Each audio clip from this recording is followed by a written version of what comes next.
কার্তিক পুজো উপলক্ষে আজকে আবারও একটা হোম ডেলিভারির অর্ডার ছিল। আর এটা ছিল ৮০ জনের আয়োজন। আর এখানে মেনুতে ছিল বাসমতি চালের পোলাও আর ছিল আলুর দম। যেহেতু কার্তিক পুজো তাই সমস্ত রান্নাটাই আমাদের নিরামিষ ছিল।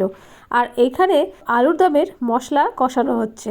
অর্ডারটা সকালবেলা হঠাৎই ঢুকেছিল আর সন্ধ্যের মধ্যে সমস্তটা রেডি করে দিতে হবে, তাই তো একটু কাজের চাপ ছিলই। তো বাজার দোকান সেরে রান্না এখানে বসে গেছে, দেখতেই পাচ্ছ।